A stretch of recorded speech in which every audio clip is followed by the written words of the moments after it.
Hola, boas noites a todos. Eu en primeiro lugar quería agradecer a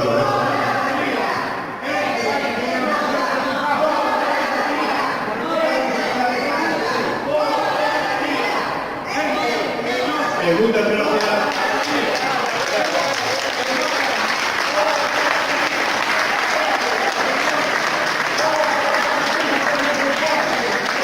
A ver, xa escoitamos a vosa opinión, eu podo empezar aquí, na verdad.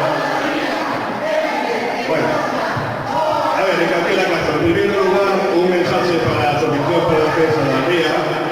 Quero agradecer a vosa presencia aquí, moitas gracias, por dúas razóns. Esta sorprendente e nutrida presencia. Sorprendente porque é un feito histórico que é a primeira vez que a APDR ve a un acto patrocinado por él. Por lo cual, eu pido un aplauso para él.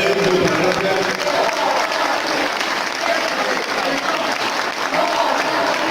Muchas gracias. Bueno, despois, vendo a súa actitude absolutamente democrática me están deixando falar, pois podo seguir falando, ¿no? Creo que esta exposición es a demostrar que a historia es algo francamente importante para hacer presente en el futuro, utilizado porque de alguna manera, solo conociendo el pasado, podemos esquecer ciertos axiomas como algunos teñen